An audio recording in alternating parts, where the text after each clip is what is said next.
toutes les coutures, mais ça n'empêche pas qu'à chaque fois, on en apprend des vertes et des pas mûres. Ah, la sexualité. On a bien fait le tour du sujet. Mais bon, j'aime essayer là où d'autres ont peut-être échoué.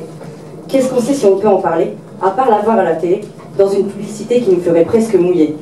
J'ai bien testé le léger douche fort, pour moi ça n'a rien changé. Aucun orgasme en plus, je ne me suis pas mise à chanter le la. À force de s'imaginer que la sexualité ne donne plus envie d'y être goûtée. Le sexe quoi?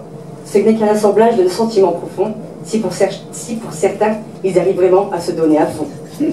Faut dire qu'on n'est pas vraiment fan de certaines rengaines sexuelles et que surtout lorsqu'on se retrouve au lit, on n'est pas vraiment Katsumi et vous n'êtes pas vraiment si Freddy. Mais bon, on va pas commencer à se plaindre, même si dans l'action, ce qu'on aime, c'est feindre. Ce qu'on aime faire est le Kama Sutra. Parlons-en du Kama Sutra.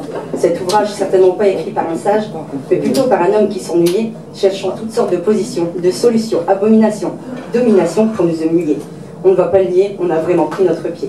Bien que la soumission ne soit pas notre champ d'action, ça ne nous gêne pas d'être attachés, se faire fouetter ou encore jouer les maîtresses de domination, le frapper sans raison. Ne faites pas semblant d'être choqué. Qui n'a jamais rêvé d'être rabaissé, si pour qu'à la fin il puisse prendre son pied. Attendre cet endroit qui nous est interdit, non, je ne parle pas du paradis, mais du 7e ciel, lieu où nous aimerions tous être des fidèles. Mais oui, je vous parle de tout ça alors que je n'y connais absolument pas. Je sais à première vue, je donne cette impression que le sexe, c'est mon dada. C'est tout ce qu'on me dit quand j'explique que je ne couche pas. Il n'y a pas de quoi faire un drame, même si je sais que je suis un fantasme.